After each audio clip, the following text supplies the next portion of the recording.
powered by Riverside FM.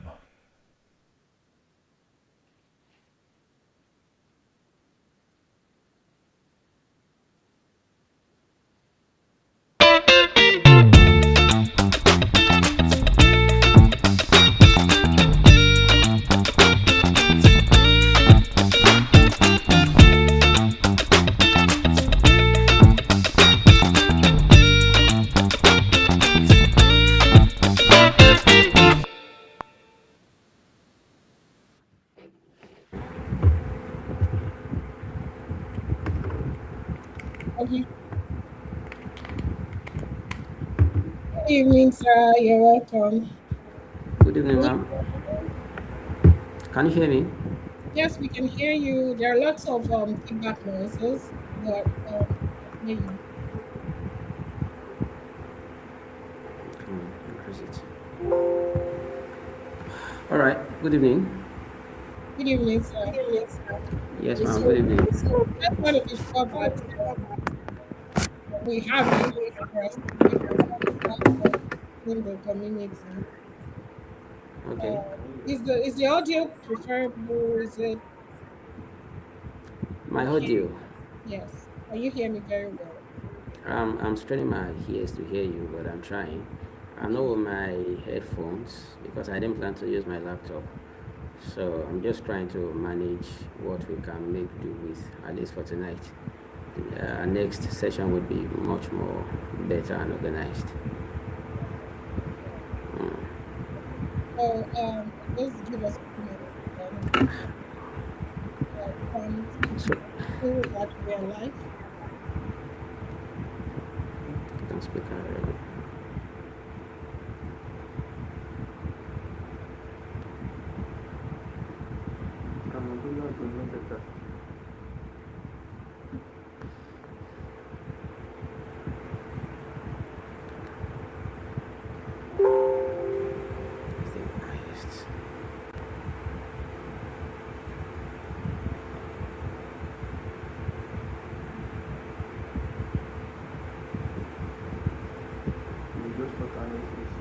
Hmm?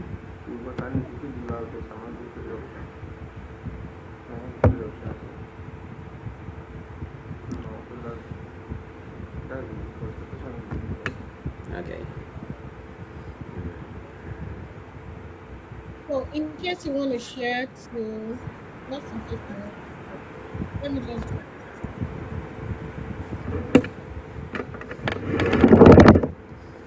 this link. Trying to get the YouTube.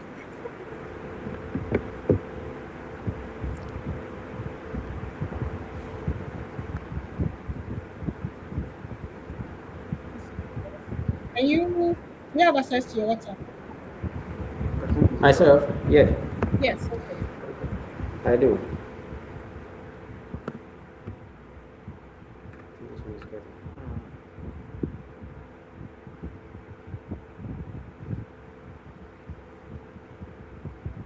Okay.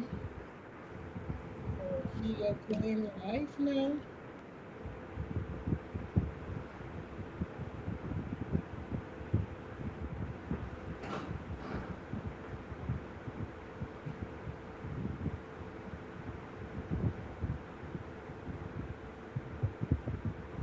All right, all right, all right. Welcome, welcome, welcome. We're excited to have everyone here tonight. Despite the technical challenges that we're having, we're here, we're here, we're here. And I'm so glad that we could be here tonight because the team has worked very, very hard to get to this point where we are birthing the WAMIDO YouTube live session. And we're not just jumping on the wagon of, oh, podcast everywhere, or there are just different discussions. We saw a need and we thought that we should, provide solutions, a platform where people can actually assess and, get this intimate solutions, to their problems. Out there we have so many resources. Everybody's talking. There are noise everywhere, right? Everybody has their own point of view. But who is really, really listening to you? Who is really, really listening in? Right. And that is why we thought to give this platform to young professionals. And we're excited that we are going and we are doing this today. And so let us just give all our community members, which we call family, a few minutes to join in. We know some people might be battling with network issues. Some people might be still trying to find their feet. And mothers like me, they might be trying to like put their children at ease, or just settle them in to join. So let's give a couple of people some more time so that we can have a good number to start off with. But in the meantime, I will run us through why we are here. What is the purpose of us being here tonight? It is very, very imperative that uh, we we we we are not wasting our time, right? And like I said, there are lots of information out there, but does it really work? There are, in my words, there are two kinds of knowledge. And in this world, the kind that they put in textbooks and you can access, right? And the very kind that you get to have access, it gets passed down by people when they decide that you are worth that knowledge, you are worth that information. And this is the kind of information and knowledge that we will be sharing here today. Everything you are going to be hearing here tonight belongs to the second category, which is we believe in you. And every Saturday, this room feels hot, right? With people that are not just watching, or they want to binge watch, or they want to take the time away, but they are thinking, they are questioning, and they are trying to figure out things in real time, in real time. And people who have the hunger, and not just hunger, but haven't been able to get the map of how to pilot professional journeys. And this is why WAMIDO actually exists in the first instance. WAMIDO is a mentorship ecosystem that is built mainly for you to close the gap between knowing what to do and actually getting ahead in your career trajectory. Because the truth of the matter is that skills alone are not enough, and we all know that. And that's why we have so many gaps right out there in our professional career. And we want to provide a platform where we can network, have this self-knowledge, right? And so we don't just motivate people. This is not, if you're looking for motivational talk, this is not where you're going to get it. We are positioning you if you want in, right? It's a very simple way. It's a simple platform to you just join the community. You go through the onboarding program, the very short onboarding program, and you step into an ecosystem where we hear you, we train you, and it is designed to move you forward. And so, before we go any further tonight, right? Here is the real question for you tonight, and I want you to take a pause and listen, right? Before you can actually find the right mentor, before you can actually find marriage and build the right network, or even make the right move in life, how well how well do you actually know yourself? How well do you actually know yourself? And what does it cost you to if you don't know, what does it cost you if you don't? And so tonight we will be labeling this episode the foundation nobody built. The foundation nobody built. Why knowing yourself is the most underrated career move anybody has ever taught you and you will ever make, right? And so we are taglining this before the mentor, before the networking, before the mentorship, before the opportunity comes. There is you. There is you knowing yourself. And so tonight is not a career talk. We're not just jumping into career. This is what to do, build your skills and everything. We want to talk about how well you know yourself. And so this conversation is going to be mirroring yourself. And not everybody usually like what they see in the mirror. And I can tell you about that. I checked myself and I said, oh, these cheeks are becoming bigger, right? And so sometimes we want to mirror ourselves to see where we are now and apply some very drastic changes in some instance, gradual changes in some instance, and most importantly, just taking that step that is needed, right, towards that aim and objective that you want to see, the output of your life you want to see. And this time, talking about our careers and our profession. And so, without further ado, the most important people you will have, the most important question people will ever say about their biology or psychology before I introduce our guest, is about affecting their professional life. And so here's something that almost nobody ever tells a young professional. There's something that nobody ever mentions, and it is the reason why we are who we are. It is why we are starting exactly here tonight. And in 2023, let me quickly do a deep dive into an organization psychologist called Tasha Urich published a research that speaks on the reviewed that speaks on something about starting the startling 95% of people that actually believe that they know themselves. They believe that they are self-aware. And after the research, when you're conducting research, you ask questions, you engage with people. And when they ask people, do you really know yourself? We have about 95% of people saying, yes, I do know myself. But after going through the research process and everything, it was revealed that just about 10 to 15 people actually know themselves. The actual number of people who genuinely know themselves, know who they are, is staggeringly 10 to 15%. Isn't that amazing? And really, I want that to land for a moment here.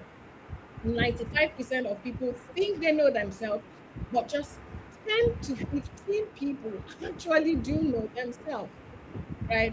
I understand the aspect of we evolving, right, as we grow.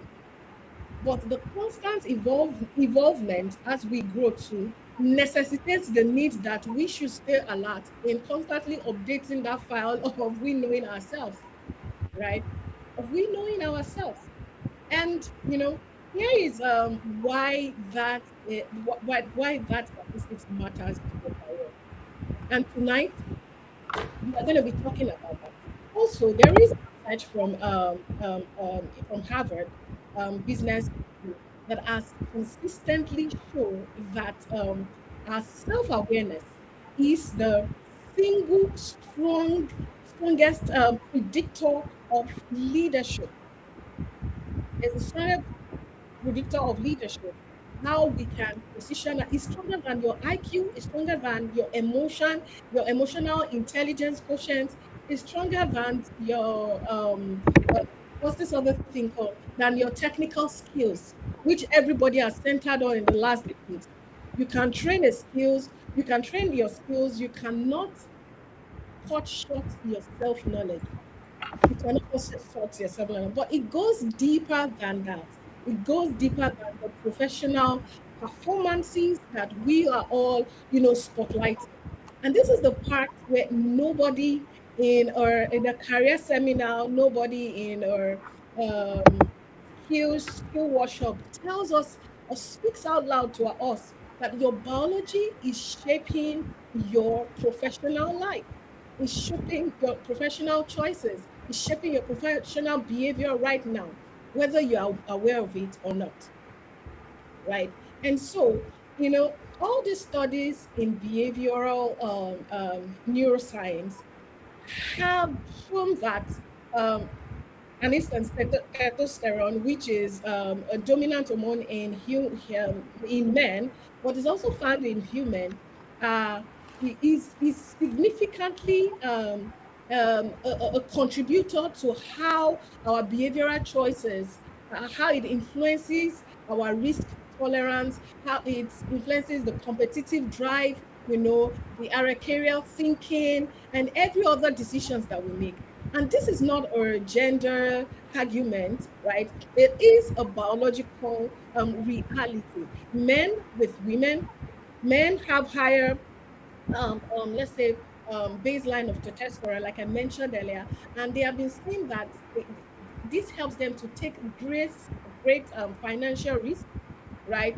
They also have been shown to see that they pursue studies, they have linked opportunities more, they are more aggressive in grabbing opportunities and responding more to intently and to opportunities.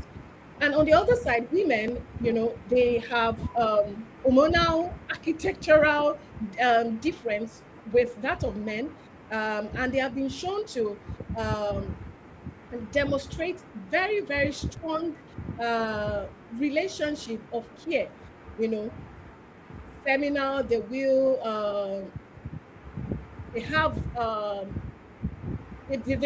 sorry, I lost my train of thought here.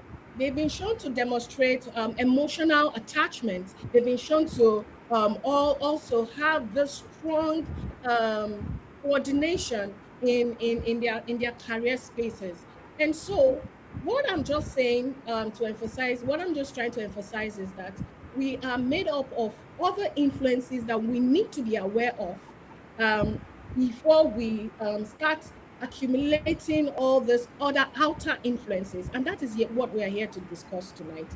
And so it's with all joy and with all excitement that I'm bringing up our amazing guest tonight that we will start off this conversation with, and in the next 3 Saturdays. And we believe so much that, starting on with this very strong foundation of knowing ourselves and then progressing to other intimate and very deep conversations to help us shape whether or not we even need mentorship, right? You have to know who you are before you start deciding if you need to be mentored or not. All right. And so we have Barrister Ayoluwa Oyelere here with us tonight. He is a barrister at law and he's also a pastor. And this two intersection is the sweetest form of mix, of knowledge mix that I have ever encountered. He has a depth of knowledge that is very and we've had a couple of conversations that has spurred this moment. And really, I can't wait for you guys to dive into this conversation. And before he picks up the mic, I would want to tell us that please, if you have questions, feel free to type them into the chat and we will be taking your questions shortly because this is part of why we are here. We want to be able to answer real life questions pertaining to you. All right, so over to you, my very own brother, Pastor Oyelere. And but starting off tonight, I have one very simple question to start off with. I know that we've talked about this and we've been able to decipher some major challenges, with career positioning nowadays, right? And so I am thinking the thing most people will never say about how their biology or psychology is affecting their professional life, what it is. And there are two kinds of knowledge, like we said earlier in when I was introducing. And there is something that nobody tells a young professional. And these are all challenges that have maturated aside from our governmental challenges, especially in Nigeria, and form a kind of restriction to who we have become as professionals in Nigeria. Now, you have spent years in these two disciplines. You are a pastor, and you are also a barrister at law. And in these very different ways, we ask the same questions. are you really? From where you sit today, how well do most people actually know themselves? And what does that cost them professionally? I think this is a very first way to start off tonight. I'll take that again. Like from where you sit today, Sam, how well do most people actually know themselves? And what does that cost them professionally? All right. Thank you very much. Yes, can you hear me? Yes, we can hear you very well. All right. Thank you very much. I'm very happy to be here this evening. And then I think we are having, or we're going to have a very beautiful and amazing time in the course of these 4 weeks that we'll be having conversations together. I would also request that, because I have a tendency to talk, to over talk. So just send me reminders that, okay, because when I'm answering questions, I want to be timed so that I don't go on a full leak of my own. I got you, sir. Don't worry. Please go Oh, deep as much as you want to go deep. That's why we're here to learn and okay. learn. Yeah. All right. So for starters, you asked me a question that in the course of in my experience, both as a lawyer and then as a pastor, how well do I think people know themselves? And I will tell you categorically, I will tell you without mincing words that I think a lot of people are not even aware. They do not know themselves. A lot of people do not know themselves. Uh, First, because people were not trained to even discover who they are. A lot of people are going through life and they have one problem. It is called identity crisis. And that is why they can't seem to even say, this is the path I want to follow. The path that most people are following, they are the path of maybe so some people will follow the path of the least resistance. When you truly know yourself, you don't follow the path of least resistance, you follow your path. So either you are facing little resistance or no resistance, you continue to follow your path. So a lot of people are following paths that they know nothing about, but they are following the path because they believe that that's what is right to follow. For instance, when we're growing up, a lot of people ended up studying courses that they had no business studying. Why? Because they didn't know themselves. And this is not a problem that started yesterday, it's a generational problem. When you were raised by, I'm sorry to say, I'm talking to every one of us, when you were raised by parents who didn't know themselves, who were raised by parents who didn't know themselves, who were raised by parents who didn't know themselves, you also are raised not to know yourself. And if you don't do something drastic, you're also going to raise another generation that will not know themselves. And then that is why a lot of people end up frustrated, very frustrated. When we were in secondary school, you either went, we schooled in Nigeria, you were either in science class or art class or commercial class.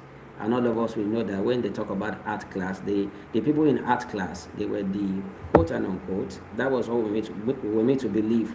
They were the rejects of the school system. Right. The people that were in sciences, they were the top, Smartest. the Yeah. best brains. But over time, we discovered that the people that were in sciences, they were not the best brains. At the end of the day, somebody, I don't want to talk too much, but there were people that they were better off. They would be better off studying education. As a matter of fact, some people studied medicine, and when they were done studying medicine, they discovered that they were actually meant to study education. And so they are trying to pilot their way back into education. It's been difficult. Some people have missed their path for life, and some people are lucky. Very few people are lucky to retrace their steps. So people don't know themselves, and then, like in the brief you sent to me, when you are not aware, when you don't have self-awareness, and you have made a mistake in defining your path, that mistake is going to bleed into so many other areas of your life. Now, a lot of people also, let's even talk about marriage. A lot of people are in bad marriages today. A lot of people are in divorce courts today. Why? Because they didn't have self-awareness. In my practice as a lawyer, I've had to also practice as a divorce attorney. And then I've been able to, hear people say a lot of things about relationships and marriages, and you will discover that so many people they went into marriages without defining who they are. And if you haven't defined who you are, how dare you go and join another person on a voyage that is supposed to be forever? So people don't actually know themselves. Number one, because they were not told. They were not told. People's identities sometimes were forced on them. Yes, some people say they are extroverts or they are introverts. They were never introverts. Those were forced identities. Forced identities that were given by maybe years of abuse or careless people that, they fell into the wrong hands. People who are supposed to be caregivers were not given the right care, were not given the right care to those people. And again, another reason why people do not know themselves is because, when you look, I think it was Michael Jackson that did this song. If you want to do something, look at the man in the mirror. Eventually, when people have knowledge and then they know what it takes to actually know themselves, they cannot confront themselves. So they live in denial. Because when we talk about knowing yourself, we talk about confronting yourself, what's and all, the good, the bad, and the ugly. There are many people that the only thing they want to know about themselves are the good things about themselves. And then if that's your disposition, you are not ready for change, you're not ready for growth. Because you are supposed to be able to look at yourself in the mirror and be able to point out the things that are good and the things that are not good. So a lot of people don't know themselves, and that's why we have a lot of chaos in the society today. We have chaos in churches, we have chaos in business, we have chaos in the corporate world, we have chaos in politics, because people have not examined themselves. I think it was Socrates that said that an unexamined life is not worth living. Why do we examine? We don't examine because we want to give pass marks or say somebody has failed. We examine so that we can make improvements. So one of the things I believe we're going to be doing in the course of these sessions is that we examine ourselves through the things we'll be discussing. I used to tell people, I've interacted with people professionally, religiously, etc. And it bothers me to know that people at my age now, I'm in my 30s, some people in their 40s, still have what we call low self-esteem. There are people that still have low self-esteem in their 30s, 40s, and 50s. Now just imagine, they say there's a saying that broken people break people. An adult with a low self-esteem is a broken adult. When he's raising children, he's going to probably break those children because he himself is not whole, he's not healed. Some people are still suffering from peer pressure. We didn't know that, we all had our whatever face off with peer pressure when we were growing up. But then I assumed, because I knew when I was battling with esteem issues as a kid, as a teenager, I knew when I was being pressured by my peers, and I did my best to actually overcome those tendencies and those challenges and proclivities. So I thought everybody was like me. And one thing I discovered eventually was that a lot of people didn't get delivered from peer pressure. And then they are adults. Some of them are heading organizations with poor self-esteem, with peer pressure. Nothing reveals your self-esteem, your sense of esteem, and determines whether you are free or not from peer pressure better than the social media. With the advent of the social media, you discover that a lot of adults are very sick.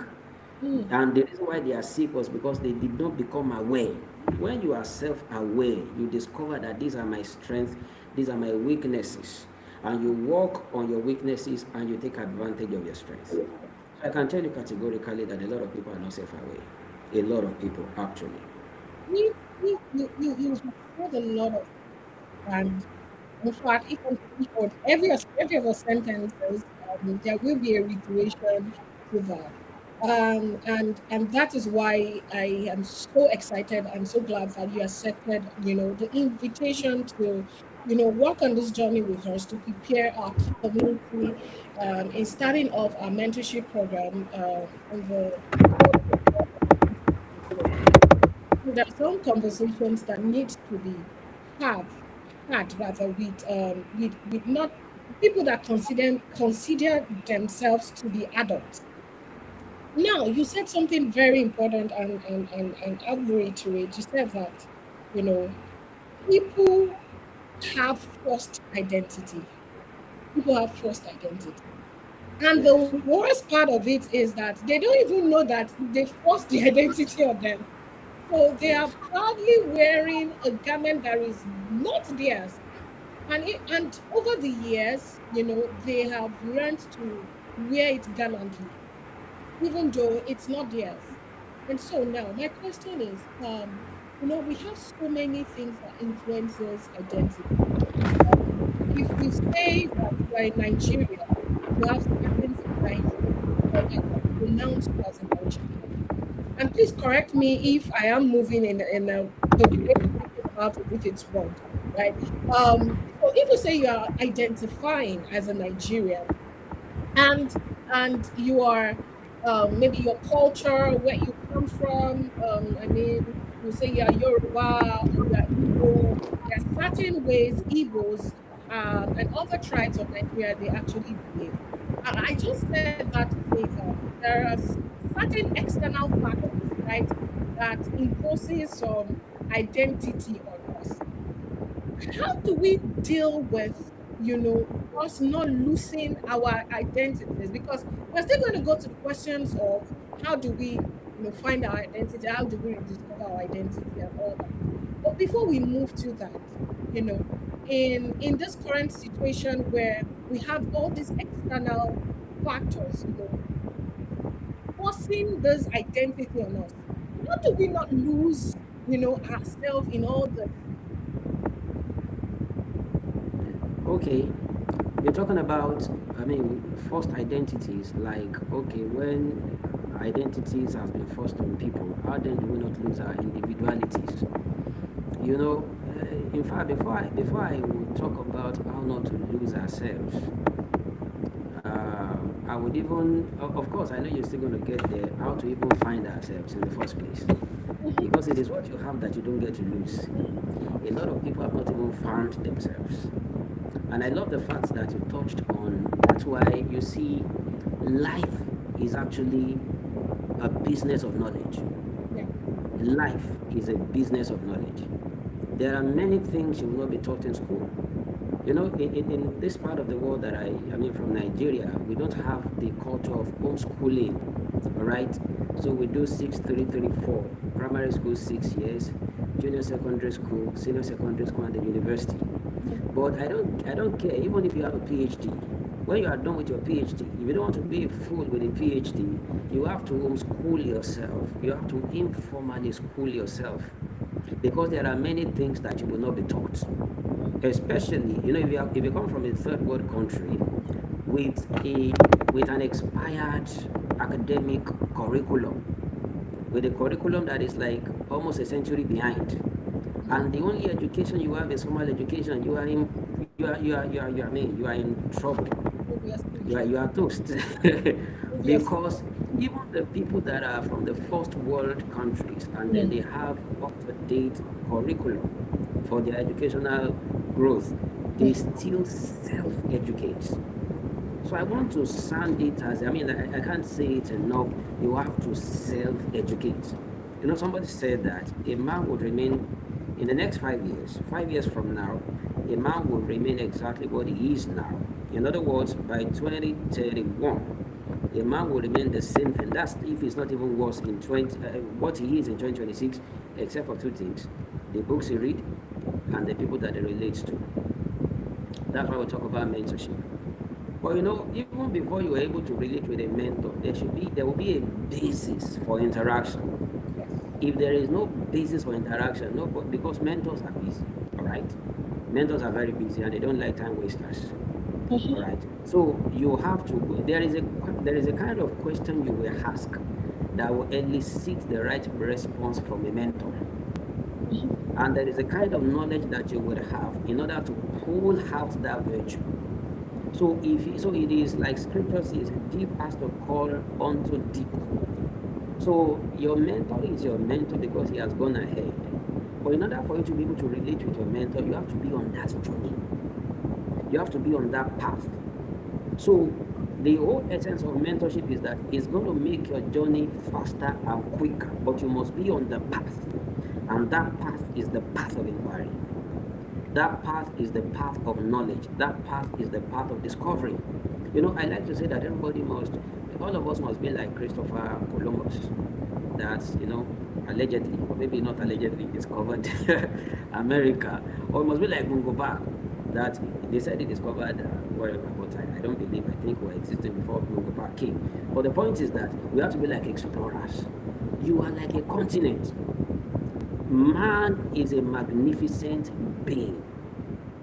I mean, for people in sciences, they will tell you how many billions or millions of cells are in the human body. Now that's just the body. There is the soul of man, there is the spirit of man. So if you sit down with yourself, you are too complex even for a PhD dissertation. There is a lot to learn about yourself.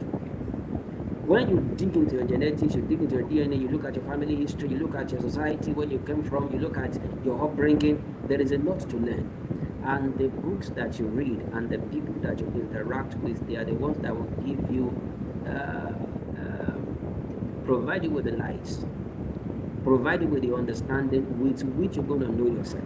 Now, to the question, how do we not lose our identities? That is provided you have an identity for starters.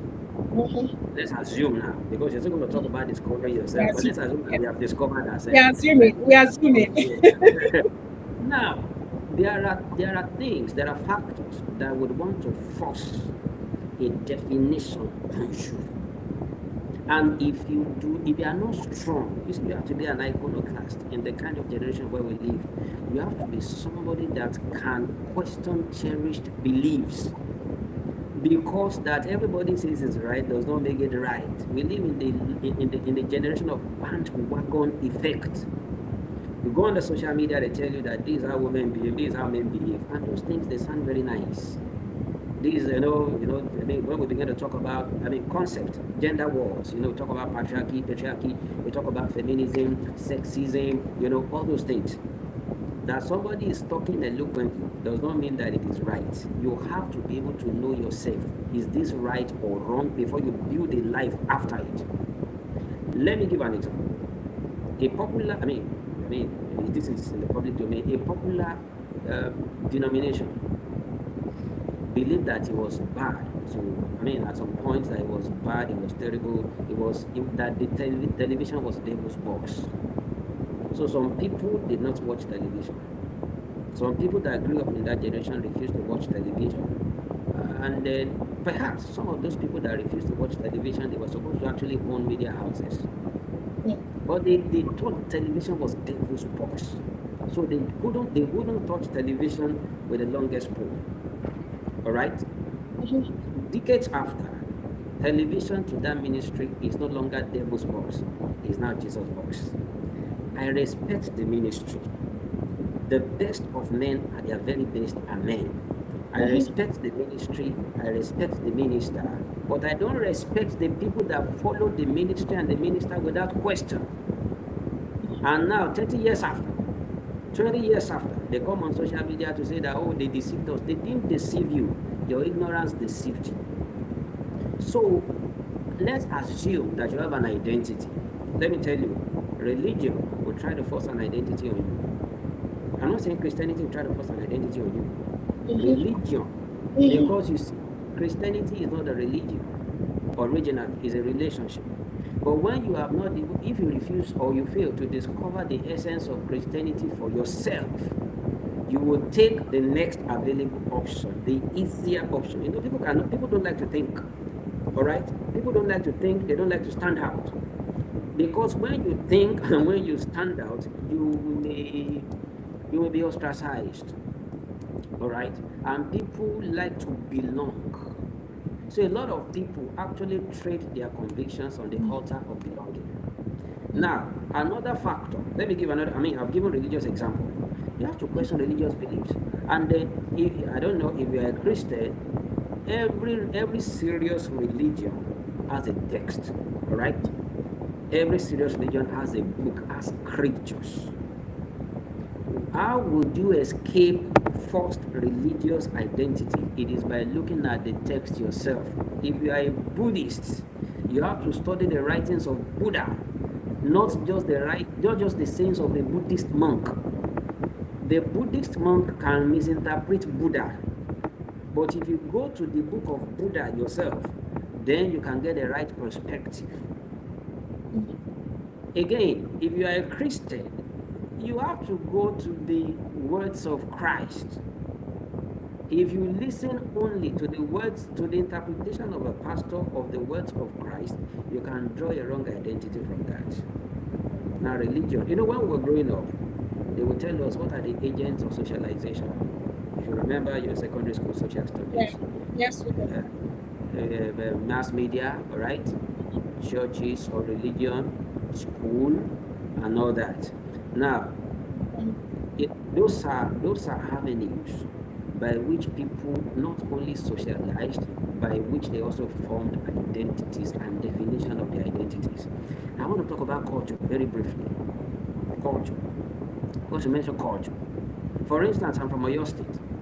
You are from Oyo State. There are things, if you are from Nigeria, there are things peculiar or allegedly peculiar to people from Oyo State. There are things allegedly peculiar to people from the southeast.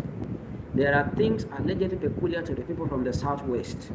Now, culture is good.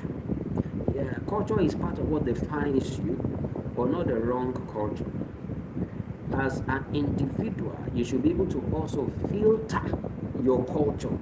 Take what is good and remove what is not good. Don't define yourself by the liabilities of your culture. Define yourself by the assets of your culture. And when you interact with other people too, don't automatically define them by the liabilities of their culture. Don't let your culture force an identity on you. Again, one last factor or one last instrument that is forcing identities on people now is the social media. The social media. I am a millennial. They said I'm a millennial because of when I was born, and some folks are millennials. But some people, they say they are Gen Zs.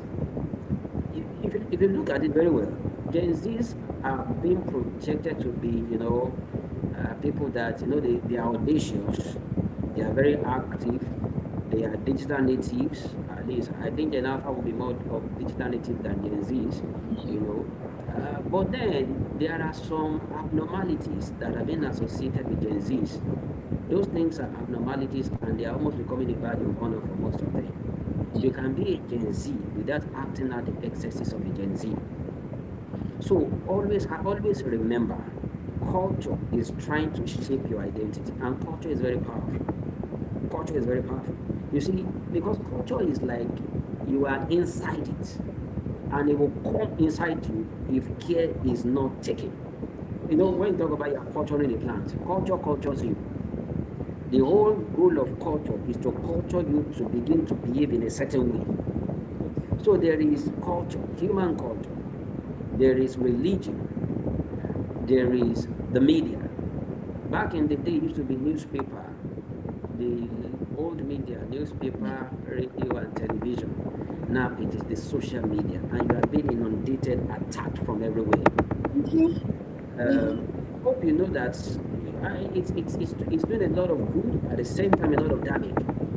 For instance, you see, as simple as it is, even the social media is affecting people's self-esteem. Did you know that some people can never post their real face again now because of Snapchat? They can never post their real face. I tell you, sir. They don't believe in their real face.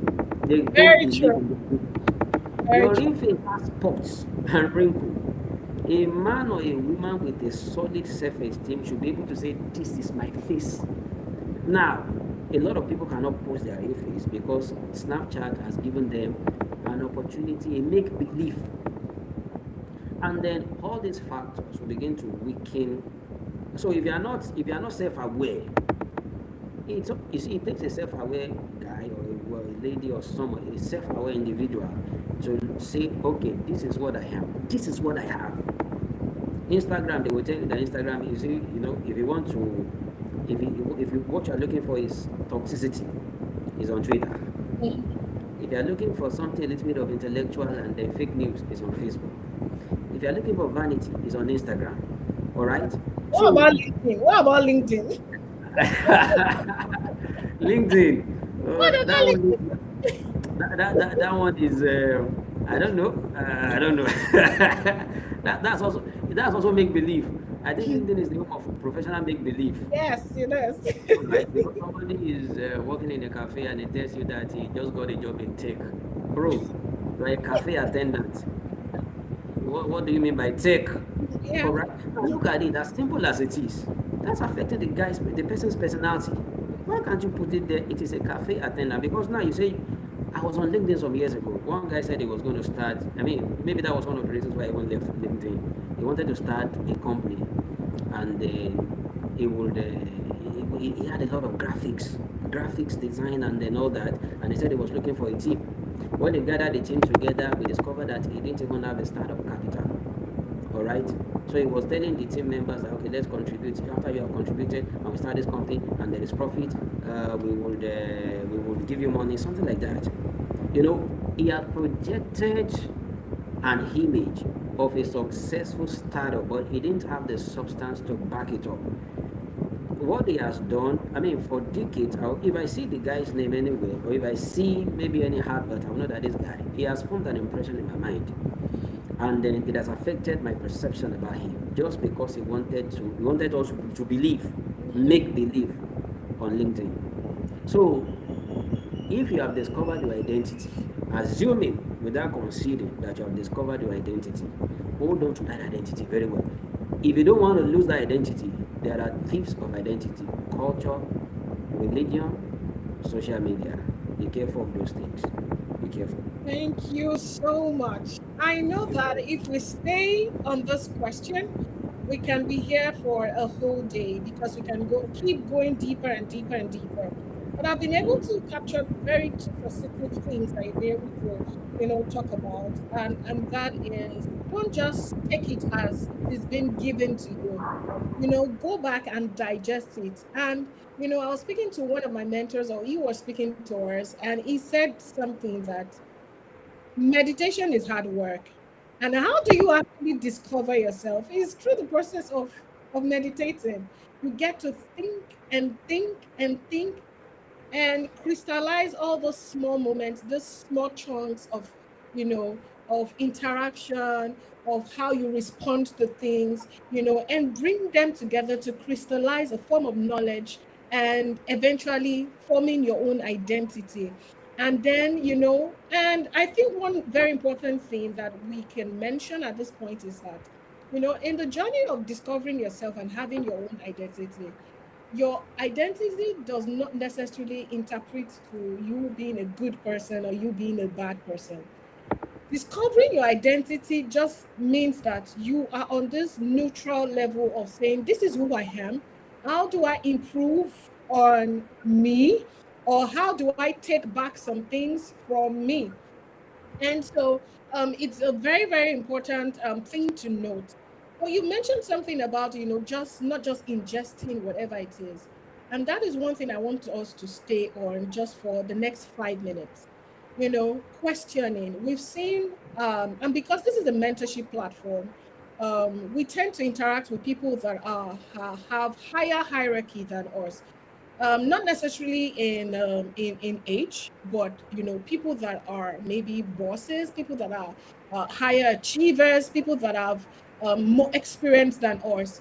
And how do we necessarily interact with them, without um because in the process of interaction, they give us some certain level of knowledge, they give us a certain level of experiences, they share this and that with us. How do we digest this without not being, let me use the word, rude?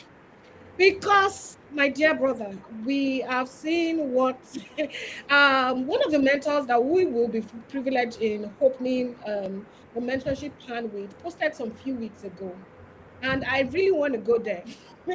He posted a few weeks ago on his status, because I'm close to him, so I have the privilege of reading that. And he was talking about, him being on a set. Is a director, is one of the major movie producers in Nigeria.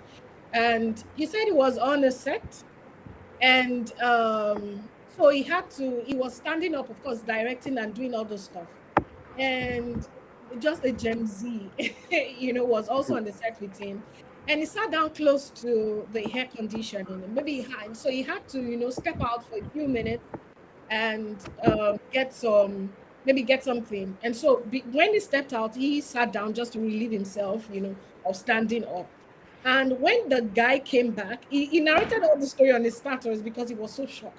So when the guy came back, he stood beside him, and it was so jokingly he approached him and said, "Do you want me to stand up?"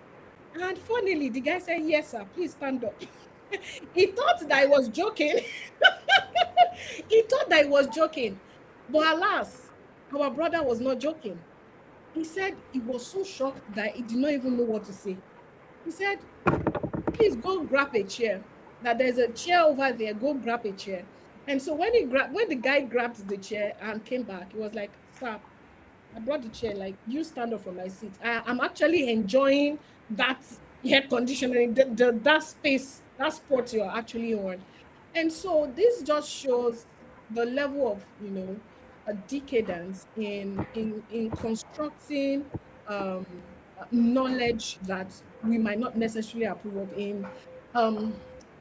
I guess what I said all this to say that there's a certain level of rude shock, right, to our current Gen Zs, and how they disapprove of information, because it's something that is very true, that don't just take in what they bring to you, also go digest it. But if you feel that whatever it is that they brought to you is not right, how do you think, in this our quarter, how do you think we can necessarily manage this information and still not present ourselves as being rude, or not collaborative in the process of training and being mentored? I guess um, we are experiencing some technical issues. So we'll wait for him to come back live with us, and we would continue. But while we are waiting for that, I want to quickly answer some questions, because we've been getting some questions in our inbox asking us about how to join the WAMIDO community. Basically, WAMIDO exists to showcase and give us a platform where we can have real life questions answered, and most importantly, even shape the right questions. In my journey of life personally, I've been privileged to meet with mentors that have shaped my life. But most importantly, because I have being trained to ask the right questions that got the attention of the right people that I needed in my life. And so in this journey, I discovered that so many foundational challenges that we are dealing with in so many challenges rather that we are dealing in our career and professional progressions are foundational, that is not being taught in career workshops or skill workshops and the likes.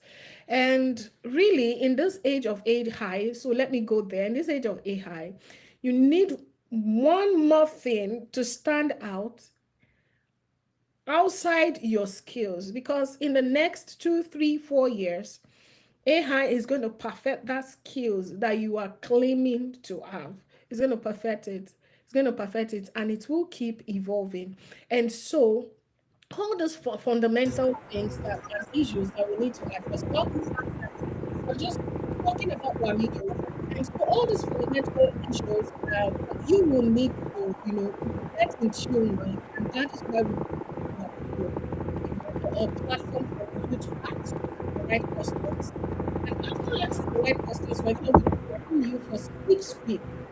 If you want to engage with any mentor that is in our community, that are ready to mentor people that we are quite trained. Because it took a lot of time to get, Mr. Hayo mentioned something the other time. The mentors are busy, and that's why you really, like, the amount of people that are willing to mentor are very skilled, very small in relation to people that need that want to be mentored.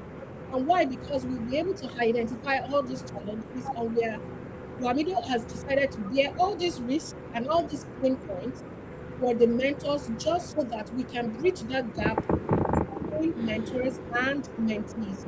And so, if you want to join our community, just go through our bio on this YouTube. You will see a link. Click on the link. You learn more information about us. You go through the 6 week courses, the mentorship program, and then we link you with mentors in a circle that is related to your own profession. Currently, we have mentors in the media space. If you like filming, if you like being an actor and stuff like that, we have mentors in that space. We have mentors in the tech space, obviously, a lot of them. We have mentors in project management space, in the healthcare space, and in the education space. So in those five spaces we're currently covering currently, okay, and also in the space. So we're covering the spaces, and as we grow and evolve, we would also accommodate much more mentors, and also our certified mentees will be connected with them. So back to our question, I'm not sure if you heard um, all of the questions I posted to you shortly before we had the technical issues. If you don't, I can quickly iterate. And just to summarize the question again, is that how do we manage the behavioral patterns of our generation when they want to stand in between when they want to engage between the the information given to them, right? The iteration process, and I also added the meditation process. And how do they divert this mentor to say, oh, Sama, I think this information you gave to me, or this identity you're trying to impose, or whatever you find yourself, they are doing it politely and not in a rude way. Yeah, that's my question. Okay, well, I'm sorry for the break in transmission. It was the network. We So yeah, understand. so talking about mm, interacting with mentors, I will first say this, that the reason why we have to be careful how we interact with mentors is because, don't forget, your mentor is somebody's protege. Okay. So your mentor is also being mentored, Mm-hmm. very likely. Your mentor is being mentored by somebody. Mm-hmm. And then I would also say that, see, never ever take for granted the place of mentorship. Mm. Somebody said that, why do if it seems as though we see Father, it is because we are standing on the shoulders of giants. Mm-hmm. So it is not because you are tall that you Mm. could see Father. It is because somebody has provided his shoulders for you to stand. Now just imagine that you guys are five in your class. You have five classmates or friends in your class, and then four out of five have found mentors, and you have refused to find a mentor in your career path, in the same thing that you were doing. Those four people will be standing on the shoulders of other people that has years of experience, and they have wins under their belt, and you are just standing your own. They will see further than you, not because they are more brilliant than you, but they were smart enough to leverage other people's experiences, Mm. including their pains. So somebody said to me when he was trying to encourage me many years ago about mentorship, that you can't afford, you don't want to go through everything alone. There are paths that you wouldn't need to follow because somebody has gone there before and they can tell you that don't bother. For instance, nowadays I tell people when they want to make career choices, I ask them, oh, you want to become a lawyer or doctor? Oh, yeah, sit down. Why exactly do you want to become a doctor? Is it money you are looking for? Is money Abi? I can give you 101 ways that will give you money faster than becoming a doctor. So if you want to be a doctor because you want to, it's for self-fulfillment. Oh, come on, you can go ahead and do it. But don't go and spend 7 years studying medicine because you want money, only to discover that you could make money faster by becoming a content creator or by becoming a YouTube influencer. Why don't you just start with YouTube influencing if that's what you're actually going for? And that takes us back to the issue of self-awareness and having the right guidance. Because somebody decided, some parents wanted their children to study medicine because they had a neighbor that was a doctor and he was rich. quote and unquote rich. So they felt that okay, my child should study medicine so that he can be rich like my neighbor. What they didn't know was that their neighbor had a real estate side business that he was doing. All the money wasn't coming from medicine. So they sent their own child to go and become medical doctor. He goes and said that the kind of money they told me is in this thing is not here. So he's confused and they have squandered somebody's 7, 10 years, more than a decade. So that's just by the way. So when it comes to interacting with mentors, the reason why I said you have to be careful is because you are pursuing your mentor because you want to become like your mentor. But don't forget that your mentor is also still aspiring. There are people you want to become like.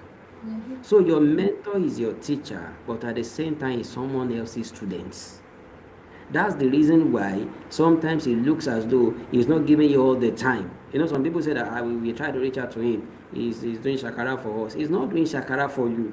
The same way you want to grow, he too is trying to grow. The reason why you actually consider him worth following is because he is growing. The moment he stops growing, we know human beings, you will stop reckoning with him. So that's the first thing. Now, when it comes to interaction with mentors, and that's the reason why I'm always, these generational divides and gaps, it's a lot and we need to understand it. Now, every generation has their nuisance contents. It's just that Gen Z, their own nuisance is in public. Like, they came on board at a time where nothing is eating again.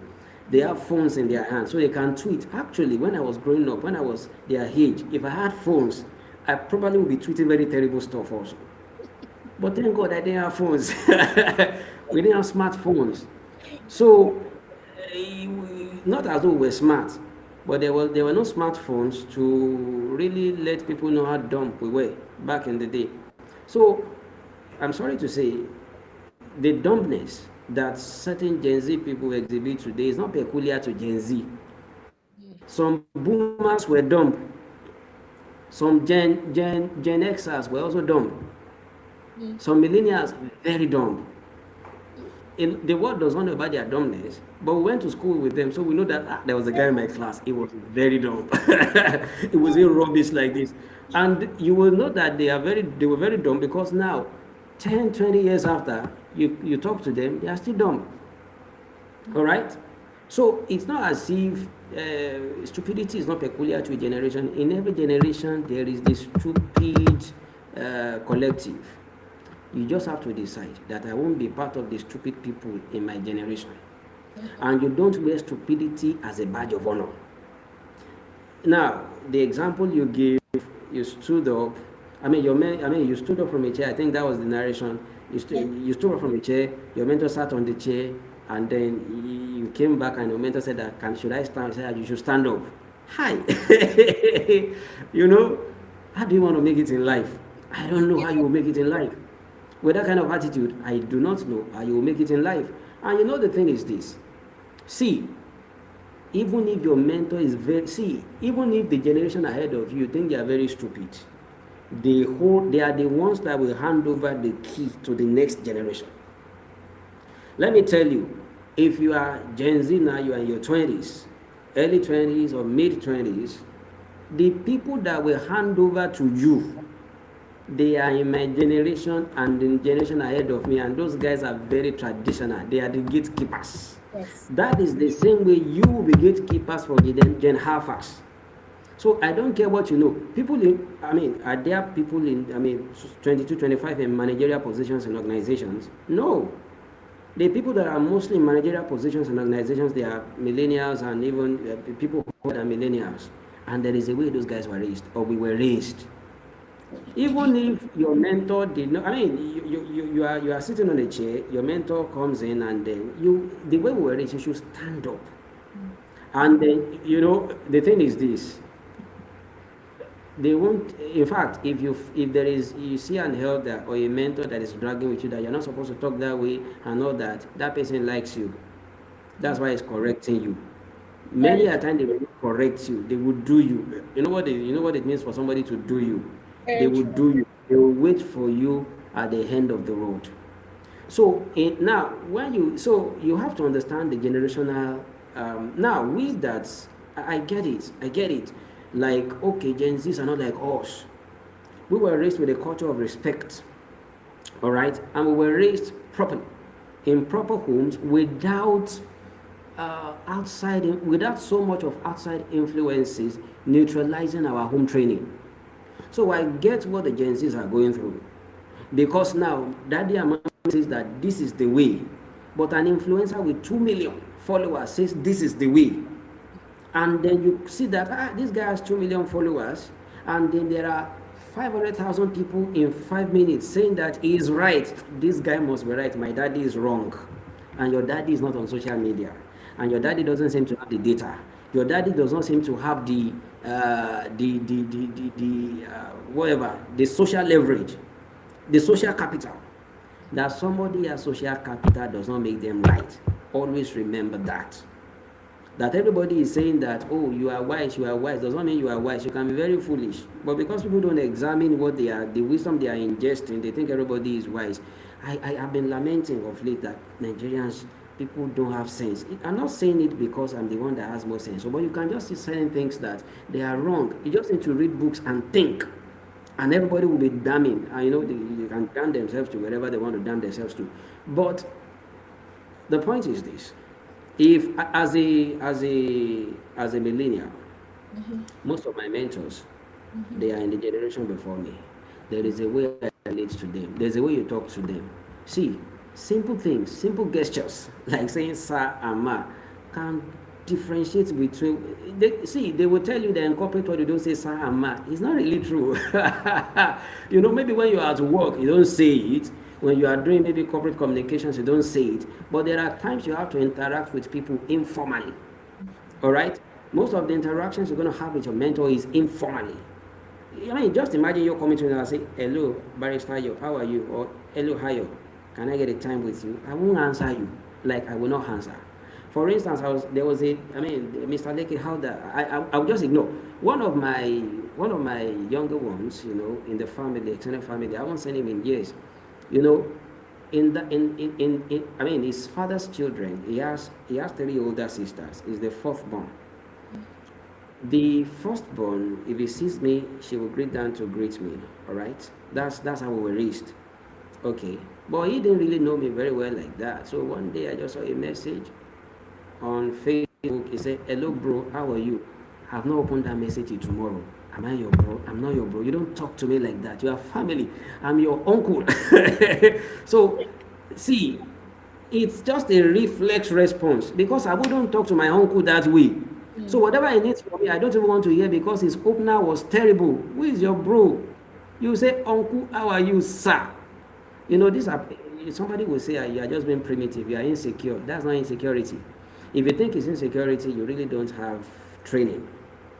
All right? Because you have to know that in life you give honor to whom honor is due. There are doors that honor will open, that money cannot open, and there are doors that dishonor will close and apology cannot open it. Once it's slammed shut, it is slammed shut. So you have to understand the fact that your mentor is above you. You have to treat him like he's above you. All right? Even if he's just 2 years older than you. There is a book I read when I was growing up. You stoop to conquer. There are times in life that you have to stoop in order for you to conquer. If you have to get something from somebody, you have to learn from them. Water doesn't flow uphill, it does downhill. Virtue doesn't flow uphill, it flows downhill naturally most of the time. So you have to create a learning curve. You have to create a situation of saying that you are the master and the apprentice. This thing is as old as humanity itself. Okay, if you say that I'm being African, have you seen Chinese movies? All right. When you see the sensei or the Japanese movie, the sifus, have you seen a place whereby someone that is learning martial art is going to meet the boss and saying that, how are you? All those things that before you know it, once you say that, they can even break your head, and then you will serve the master. Actually, when we talk, the real mentorship, let me tell you something. Real mentorship is actually apprenticeship. Apprenticeship. If you truly want to be mentored, you must be ready to be an apprentice. And what apprentices do? They serve. Sorry, let me stop you there. Let me stop. because we are about to open another line of conversation. And Okay. I want some other people to still enjoy, and not only enjoy, because we're not just talking to have fun here, we're actually having conversations that will reshape you and reposition you. You know, there is no time that is too late for anybody to Mm. wake up to responsibilities. Even if you are 60 years, the time that you are starting is a good time to start. The detriment is not to start at all, right? Yeah. And I would want each and every one of us that is still listening live to share this link and call your sister, your brother, or send it to them to, join us. I know that the challenges in Nigeria now, light and all this stuff, but this is actually worth your time. This is actually worth your time. So share it. And we'll quickly go on a break just to enlighten us and talk about how Nigeria is, how WAMIDO is in Nigeria is positioned to help professionals strategically located in Nigeria to scale to the next level or in their professional career and natures. So while we're waiting for that prompt at the back end, I would want to ask you one very circle back. Let's circle back to the point that we're talking about, and that is, knowing oneself. Okay, we're ready. God's gift is a young, agile Nigerian. Most mornings, she's already awake before 6 a.m. There's always something she's trying to sort out. Even on quiet days, her mind is working. God's Gift is a brilliant university graduate. She jumps from one YouTube channel to another, and her LinkedIn profile is a graveyard of unpaid certifications. She has the fire, but she's currently using it to cook Indomie at 2 a.m. because she feels confused, not because she doesn't want to try. She's just tired of guessing. She still wakes up early, helps her mom, checks her phone, job posts, courses, threads, advice everywhere. Everybody is saying something. Learn tech. No, tech is full. Go into AI. But how? Just start, you'll figure it out. Figure it out how? God's gift actually tried. Late nights, data, design, certificates plenty. Direction? Not so much. Anytime she asks questions, the answers are always the same. Just be consistent. Keep applying. God's gift doesn't need motivation, she needs sense. She's not asking for shortcuts. She needs someone to say, this is how this industry truly works. These are the standards. This is what you should focus on now. But the people who know are far, or she doesn't know how to reach them. In Nigeria, God's gift isn't alone. Data shows that while 53% of our youth are underemployed, companies are screaming that they can't find employable talent. It's a paradox. God's gift is shouting into a void, and the industry is looking for a signal she doesn't know how to send. Now imagine something different.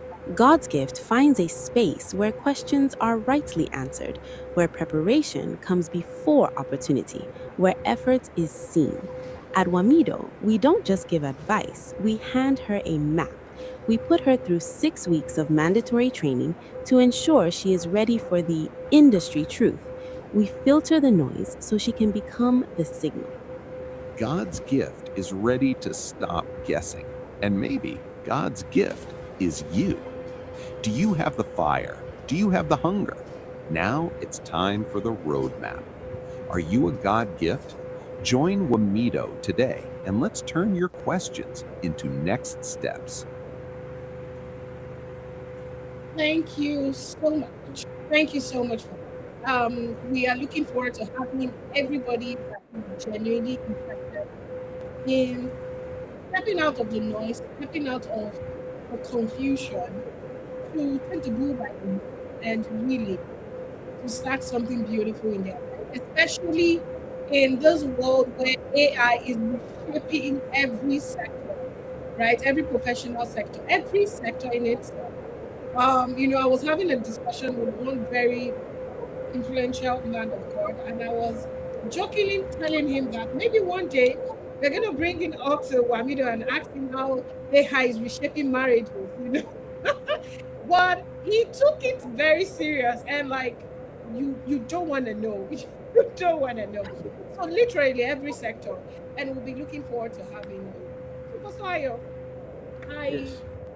appreciate all this very valuable information that you have given to us and lights and that you have thrown at us to begin to rethink, to begin to unlearn, and also to learn that who we are is very paramount in whatever choices we become. And also the outside influences, the external influences that is contending with we that we have actually identified ourselves, that we have this identity, the forces that are contending, trying to influence, trying to reshape us, and how basically we can step into a journey of knowledge to be consistent with who we are, even as we evolve into different stages and phases of our lives. And so I would want us to circle back to our self identity discussion. And I have it written down here, but there is a version of self knowledge that is intellectual, right? You read the books, you know the theory, and there is a version that is actually lived. The moment something cracked open and you actually saw yourself clearly. Now, have you had that moment? And what did it cost you before you got there? Oh well. Hmm. Thank you for that question. The journey of self-discovery is a journey that you take. You never end. It's a journey from cradle to grave. Mhm. You know, there was a president of this country that he was president in the 70s, then became president after return to civil rule. Was president for 8 years. It was after that he decided to go to Bible school to become a theologian. He discovered again that okay, after he had fought in wars, he had gone for peacekeeping missions, gotten to the pinnacle of his professional calling. Then he discovered another calling. So actually, self-discovery, it never ends. It just keeps getting better and better. And then, like you said, there is that aspect. There are two paths or two pathways to discovering yourself. There is the knowledge pathway and there is the practice pathway. You know, discovering yourself sometimes is like entering your house when it is dark. You enter a room when it is dark. It's dark, but you are trying to feel your way. There is a part of reading your way. You are reading, you are studying, you are interacting with knowledge, and there is the part of feeling your way, doing your way into discovering yourself. You will do your way. You won't just read your way, because when you read certain ideas on paper, those ideas will sound very interesting, but by the time you decide to execute the ideas, let me give you a good example.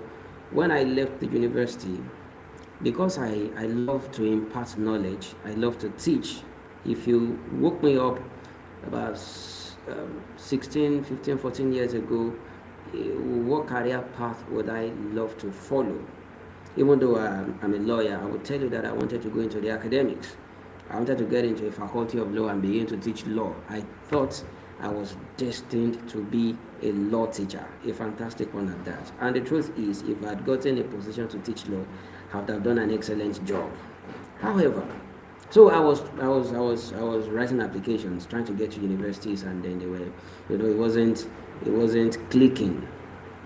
But then, while I was going around, I took up a part-time lecturing with an institute, like a polytechnic, and I was lecturing for them. We started. I was recruited, and then I started lecturing, and I enjoyed lecturing. Like, I would go for classes. I would go without my notes. I would reel out everything off the cuff, and I was enjoying the adrenaline rush. I would teach them. I would look at the satisfaction on the faces of my students. In fact, they would be hailing me. They were very happy because they were adults. Mhm. So I enjoyed that. So I thought that, My destiny is in this lecturing. Then it was time for me to actually, then they did the exam. And after I supervised the exam. I love the fact that I was supervising, I was an invigilator in the exam. After the exam, then they submitted their scripts, and I had to start marking the script. When I started, that was when I knew that my destiny was not in lecturing, at least not in that kind of lecturing at the university. What? I realized what my lecturers went through. So when they said that some people fail, they said they deserve to fail because there was some script I saw. I could not read. I could not read that. How would you write this? And when you have failed one student, you fail 10 students in a row. You start feeling guilty. Like, I can't be failing everybody, but you can't pass them if they have not passed. I thought it was a joke when one of my lecturers at the university said that some of you in your exam script you go and write, "Sir, I don't know the answer. Please have mercy on me." Some people will write African Queen Two-Face. Like we thought our lecturers were joking, that it was an expensive joke. When I was marking script, I saw things. Since that time, I left that vision. I've not gone back to it.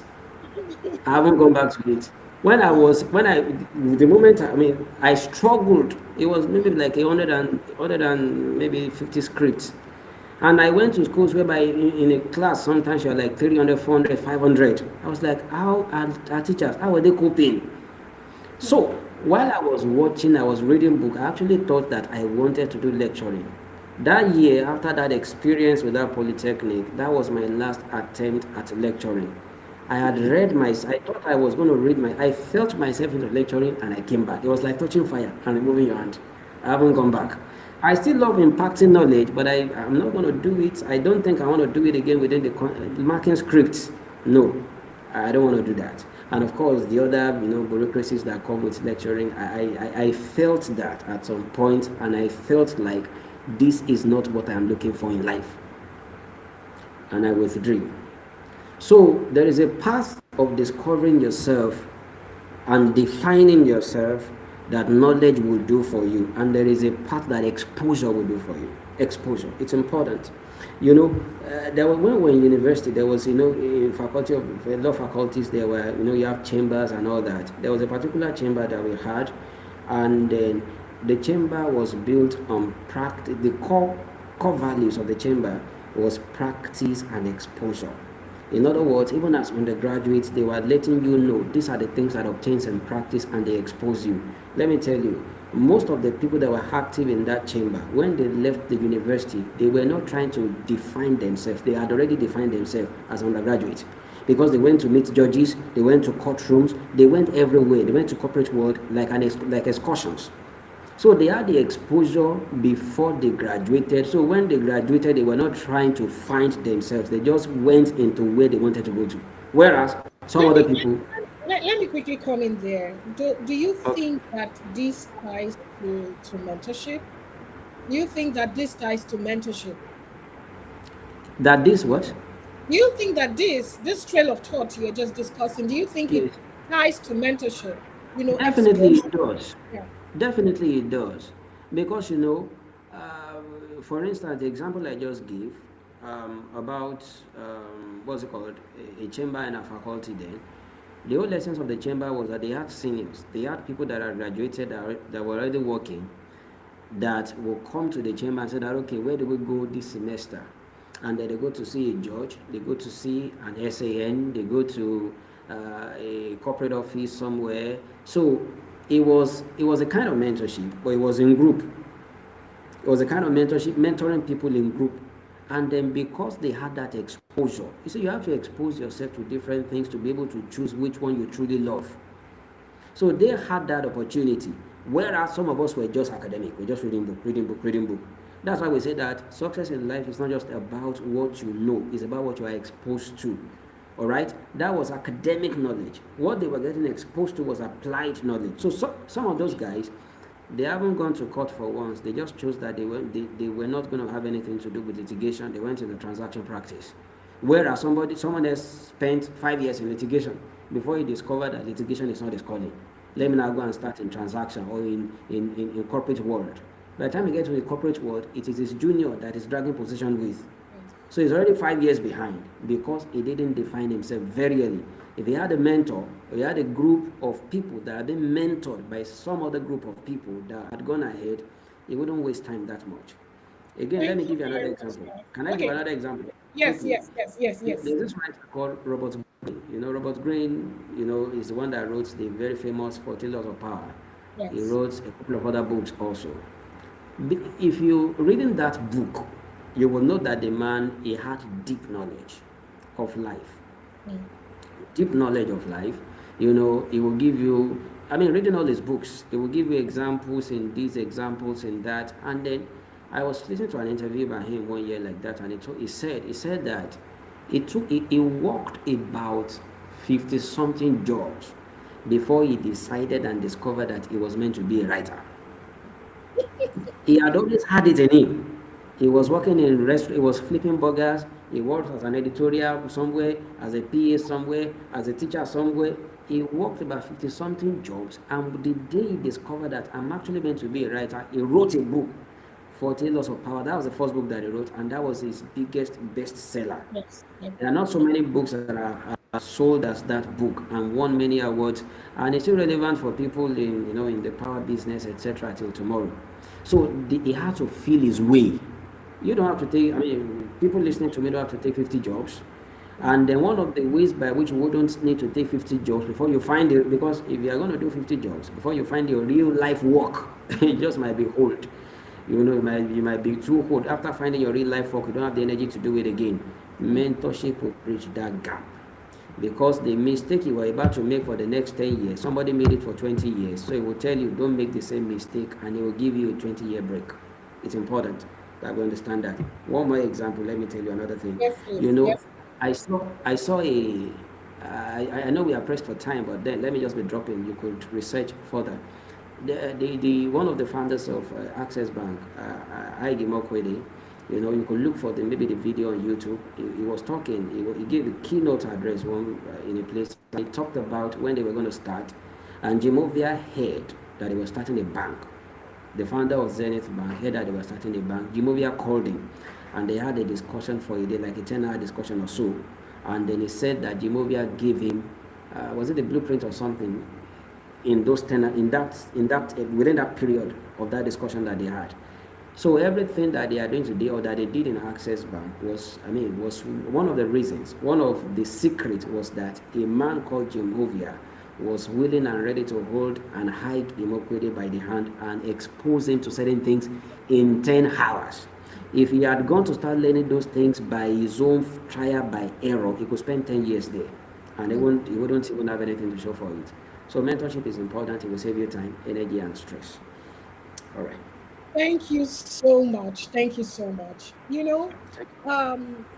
all, I mean, you and I, because I have the privilege of at least knowing some wonderful stories and some of your experiences, we can categorically say that well, mentorship is more than just knowing people in high places that have gone ahead of us. Strapping that oh, I am attuned to this person. People that are also in close proximity with such people, they are not necessarily having that advantage, of being close to it's I think what I'm trying to say is that it's a matter of your perspective and how you want to shape, all this relationship to indeed be intentional about how and what you want to get out of your mentor or mentee relationship. And these are the foundation of our next, our next week conversations, which is going to be exclusive. Because next week we're going to be diving deep right into, the nitty gritty of mentorship and also citing some wonderful instances, more practical examples of that. But, we wouldn't conclude or we wouldn't do justice to today's discussion without talking about a young Nigerian, in their early 20s who has never been invited to think about themselves in this way that we have discussed tonight, who has been told to focus on just skills, certification, also, where does this kind of inner work ever begin? Where does it begin for them? And also, we'll take one more question on our YouTube channel, and then we'll see how it goes. If we can have one more time to take just one or two more questions, we will do that. Over to you, sir. I didn't get that. Was it a question? Yes. So the question from me, before I take one more question from the YouTube channel, is that for a young Nigerian, right, in their early 20s, who has never been invited to think about themselves this way that we have discussed tonight, who has been told to focus on just skills, certifications, also do it right and all the, where does this kind of inner work, where does it begin for them? Okay. Well, I believe that because, yeah, it's good to take certifications and focus on that. Focus on certifications, expertise. Yeah. But you discover that expertise, you can't get to expertise by theory alone. Real expertise would happen when you have the opportunity to practice what you have been learning theoretically. The point at which you will need a mentor is the point when you know you need to get results. You can keep gathering qualifications and certifications, but the time would come whereby you need to translate your certifications and qualifications into tangible results. At that point, you will need a mentor. So And my then, question, sorry.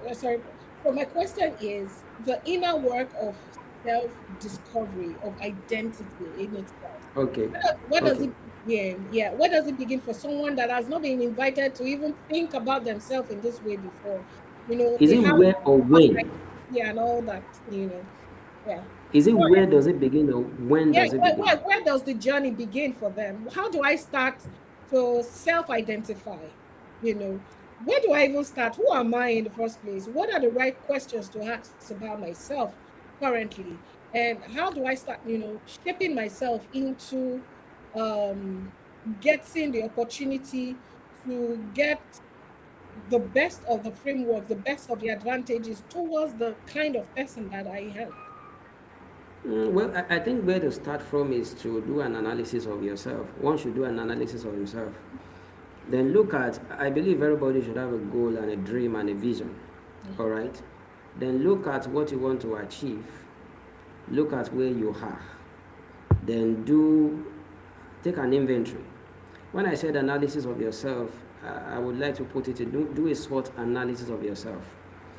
There are places you want to go to, there are things you want to you want to achieve.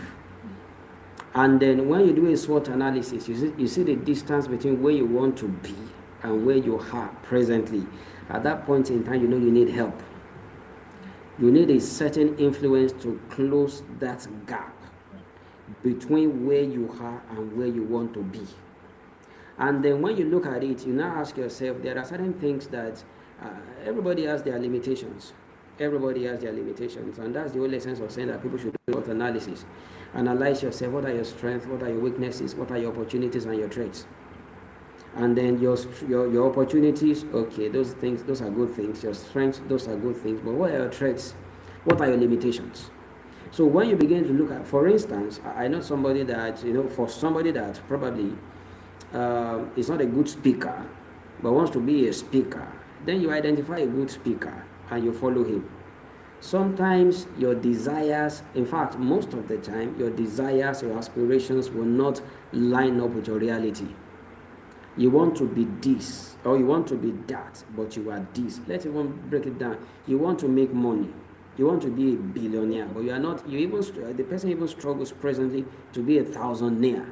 So what do? You look for a millionaire or a billionaire to follow. How you will find that, I don't know. But then that's just an example. So you want to be a good lawyer. You really want to be a senior advocate of Nigeria. You want to be a son. You want to be able to do litigation very well.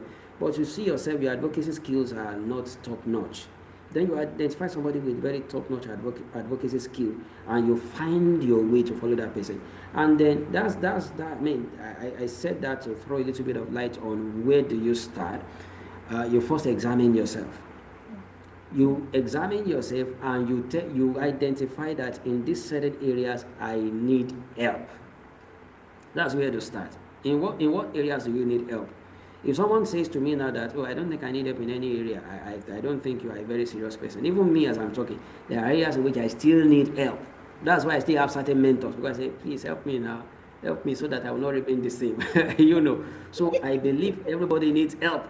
So as you are, you need help professionally, emotionally, in certain areas, financially, all right? So in those areas where you need help, that's where you need mentor. You need somebody to hold you by the hand. And the question is, when do you start? Honestly, the best time to start was 10 years ago. The next best time to start is now. And then I think we're rounding off. I'm just going to chip this in because you mentioned something in passing about, you sometimes you don't have access, to your mentors. Their time, they have limited time, etc. But it's important, even if you there are mentors that maybe they have materials and you can consume. If your mentors have content, that's a beautiful thing. But let me say this, one of the best ways to be mentored is to be an apprentice. Just look for what your mentor is doing and volunteer. Because mentorship is guided mastery. You watch them do it, you can easily repeat it. If you don't see them when they are doing it, it's difficult to repeat it. I can okay. Thank you so much, Rosario. I know if I let you loose, we will be here in the next 5, 6 hours, and we will not get bored. It's going to be very highly intellectual stuff. But as you have said this, I just think thought back to when I was at Harvard, and I just saw the gap. And most importantly, in one of the Saturdays, we'll be picking on the topic on how do you ask for help from mentors, because there's a way to ask from mentors too that you will not chase them away. So, because you're coming with a high level of prayer, like you want to be this, you want to be that, you have so much questions. And these are very, very, very, very busy people. They also have a lot of prayer, managing so many infrastructural work, their own professional life too. There's a lot of prayer being a leader, because mentors are also leaders in their own sphere. And you are coming with this energy of, oh, I need this, I need that. How do you manage it? Now, we're going to be talking about that too in one of these Saturdays. But most importantly, we know that mentorship is has been an overused word. He's my mentor. She's my mentor. We have overused, we have battered, shattered that word. And this is us redefining what mentorship is in itself and its purpose, to ensure that we give the space for anybody that is genuinely and willing to take advantage of this opportunity. So we'll take one last question, and that is for someone. I'm reading this from the YouTube live chat. So for someone who has so many interests in many fields and learning different skills at once, he said, finding it difficult to focus on one, even though knowing that I can't do it all at once. So I'm guessing the person is, how do I identify or sieve my interests? And maybe to buttress this question, you talked about somebody trying out 50 things.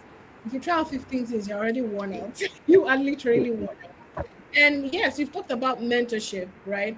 But in the process of identifying yourself, you should be at least to a certain level of have this assurance that this is what I want to do.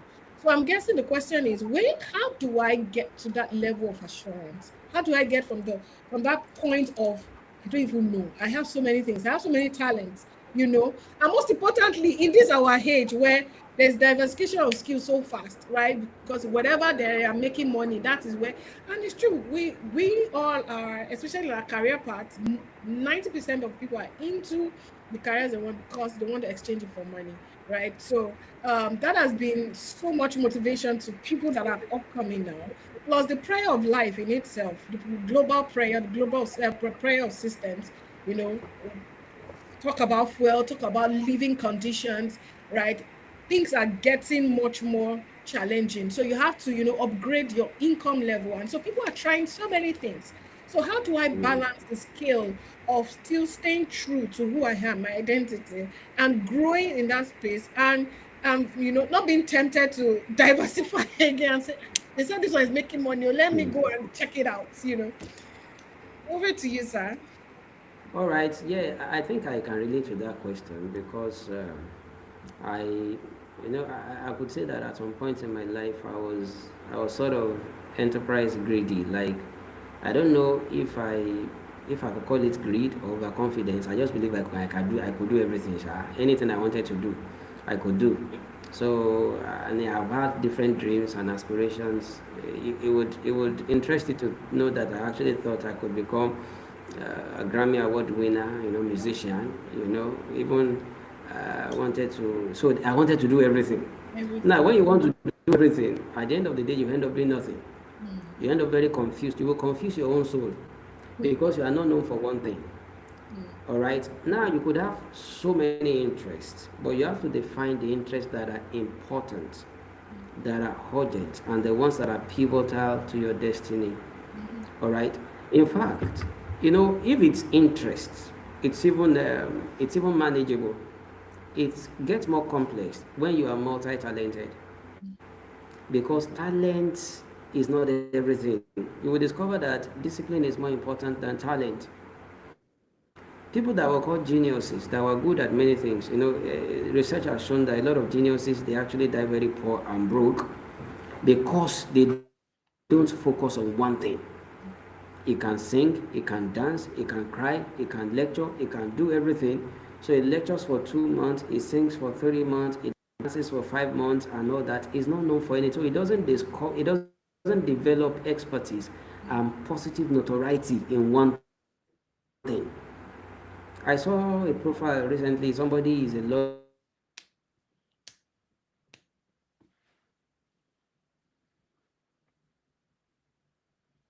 he's a pharmacist, another, okay, he's a lawyer and a pharmacist, or he's a lawyer and a doctor. He didn't become a senior advocate of Nigeria nor a judge. He didn't get to the pinnacle of any of those professions because his attention is divided in too many directions. Mm.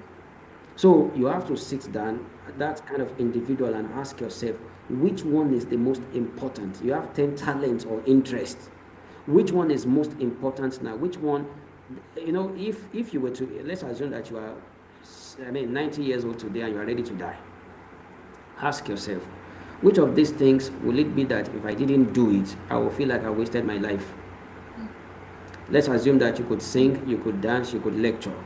But if you leave this world without singing, without getting on stage and saying, yo, how are you? You're going to feel like a failure. That is the one that is most important you should pursue. If you now have extra time that you are not using, go and do other things. But should And then, money should money influence, your scale of preference? Because we want to be yes, real. We want to be real here. Should money? Because if you are saying that, money is very important, sir, and I know you know. Should yes, of money? course I do. Yes. So should money influence, the scale of preference that we're curating to say, oh, this is very important. But this one is important, but it's not giving me money. How do we manage that scale of preference? Okay, so when it comes to money, because that's another factor, we have thrown another item in the mix. When it comes to money, I would say this, that to be on a safe side, I would say everybody should define what they want.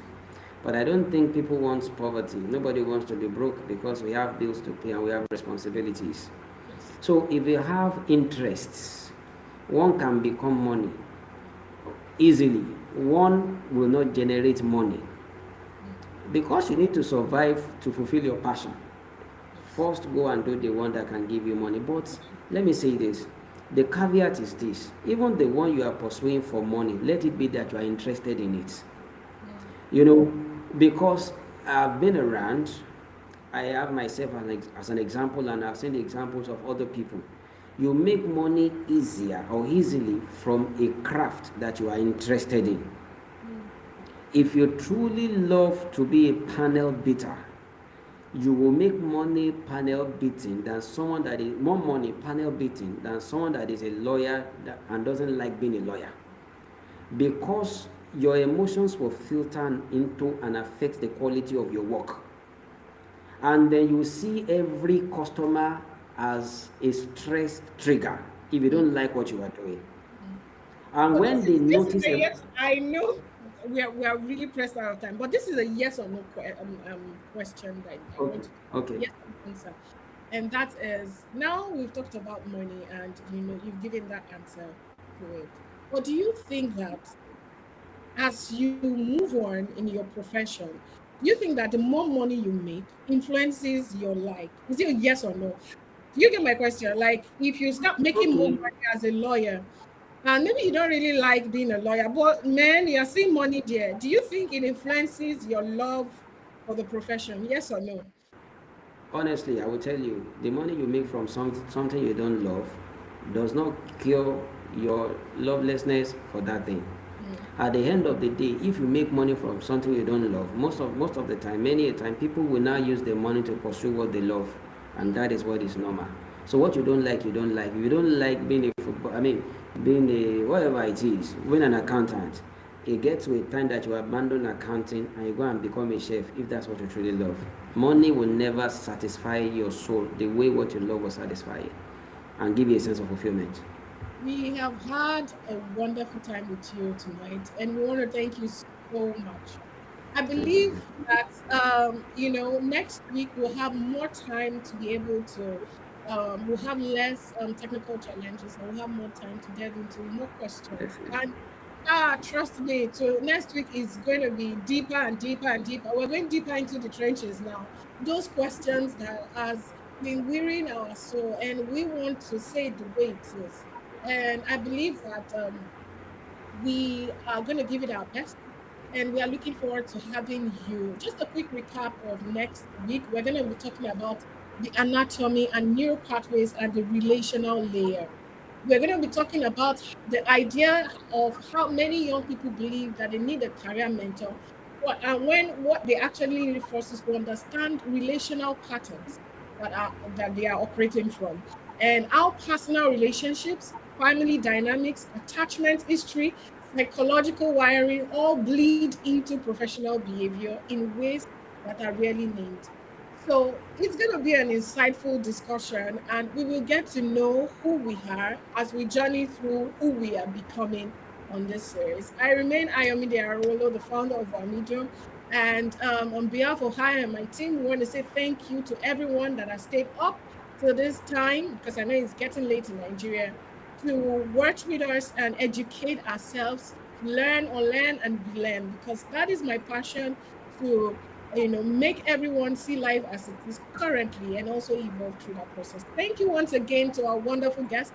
We will see you next week with lots of excitement and questions again as we dive deeper and shape our professional careers. Thank you all, and see Thank you you very much. next week, same time, same channel, and bring your questions. Bye for now. Bye.